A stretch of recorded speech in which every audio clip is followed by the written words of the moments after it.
America के 50% tariff ने भारत को घुटनों पर लाने की कोशिश की, लेकिन नरेंद्र मोदी ने ऐसी चाल चली कि वाशिंगटन से लेकर बीजिंग तक हर कोई हैरान है। क्या आपने सोचा था कि भारत, जो कभी अमेरिका का रणनीतिक दोस्त माना जाता था, आज रूस और चीन के साथ कंधे से कंधा मिलाकर खड़ा होगा? यह कोई साइंस फिक्शन नहीं, बल्कि अगस्त 2025 का रियल ड्रामा है, जहां भारत ने ट्रंप के टैरिफ को न सिर्फ चैलेंज किया, बल्कि वैश्विक मंच पर अपनी ताकत का लोहा मनवाया। चलिए इस भूराजनीतिक भूकंप की कहानी को शुरू से समझते हैं। सब कुछ 31 जुलाई 2025 से शुरू हुआ, जब डोनाल्ड ट्रंप ने भारत के निर्यात पर 25% टैरिफ का ऐलान किया। उनके शब्द थे, भारत हमें लंबे समय से लूट रहा है। यह सुनकर मुंबई के शेयर बाजार डगमगाए, निर्यातक घबराए और विश्लेषकों ने चेतावनी दी कि भारत की जीडीपी ग्रोथ में 0.8% तक की कमी आ सकती है। लेकिन ट्रंप यही नहीं रुके। 6 अगस्त को उन्होंने टैरिफ को दोगुना कर 50% कर दिया, और वजह भारत का रूस से सस्ता तेल खरीदना। ट्रंप का कहना था कि यह रूस की युद्ध मशीन को फंड करता है, लेकिन भारत ने साफ कहा, हम मुनाफाखोरी नहीं कर रहे, हम अपने लोगों को ग्लोबल एनर्जी क्राइसिस से बचा रहे हैं। विदेश मंत्रालय ने टैरिफ को अनुचित, अन्यायपूर्ण और अविवेकपूर्ण बताया और अमेरिका पर दोहरे मापदंड का आरोप लगाया।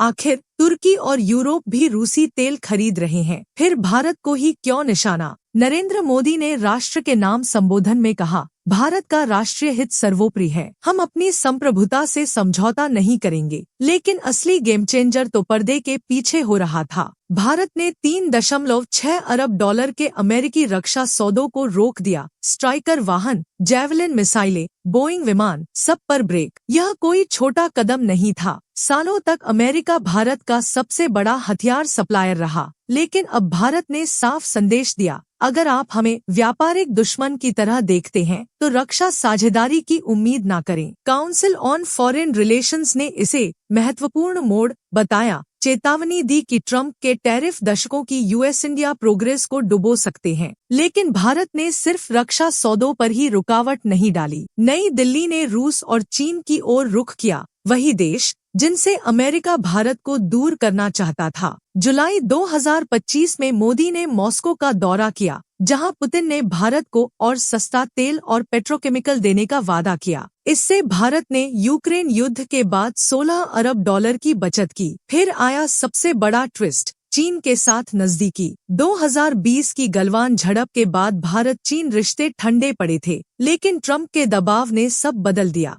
मोदी ने चीनी विदेश मंत्री वांग यी से मुलाकात की और शंघाई सहयोग संगठन के तियानजिन समिट में हिस्सा लिया। 2018 के बाद उनकी पहली चीन यात्रा। चीन ने भारत के लिए उर्वरक, रेयर अर्थ्स और टनल बोरिंग मशीनों पर निर्यात प्रतिबंध हटाए। यह सिर्फ व्यापार नहीं, बल्कि एक स्ट्रेटेजिक मास्टर स्ट्रोक था। चैथम हाउस के विशेषज्ञों ने कहा, ट्रंप के टैरिफ ने भारत को अपनी रणनीतिक स्वायत्तता दोहराने के लिए मजबूर किया। भारत ने न सिर्फ अमेरिका पर निर्भरता घटाई, बल्कि ब्रिक्स और वैकल्पिक बाजारों की ताकत को भुनाया। यूरोप, मध्य पूर्व और दक्षिण पूर्व एशिया के साथ व्यापार बढ़ा। जर्मनी और फ्रांस ने भारतीय दवाओं और ऑटोमोटिव पार्ट्स के लिए अपने दरवाजे खोले। ब्लूमबर्ग की एक रिपोर्ट के मुताबिक भारत ने 2025 में इलेक्ट्रॉनिक्स और रिन्यूएबल एनर्जी डिवाइसेस के निर्यात में 15% की ग्रोथ दर्ज की, जो टैरिफ के असर को कम करने में मददगार रही। लेकिन यह कहानी सिर्फ नंबरों की नहीं है। तमिलनाडु के टेक्सटाइल सेंटर्स में कारखाना मालिक जैसे राजेश कुमार टूट चुके हैं। हमारे अमेरिकी ऑर्डर 30% कम हो गए। 50% टैरिफ में हम कैसे बचेंगे? गुजरात की दवा फैक्ट्रियों में कमी का डर है, क्योंकि अमेरिकी अस्पताल भारतीय जेनेरिक दवाओं पर निर्भर हैं। फिर भी भारत ने इस संकट को अवसर में बदला।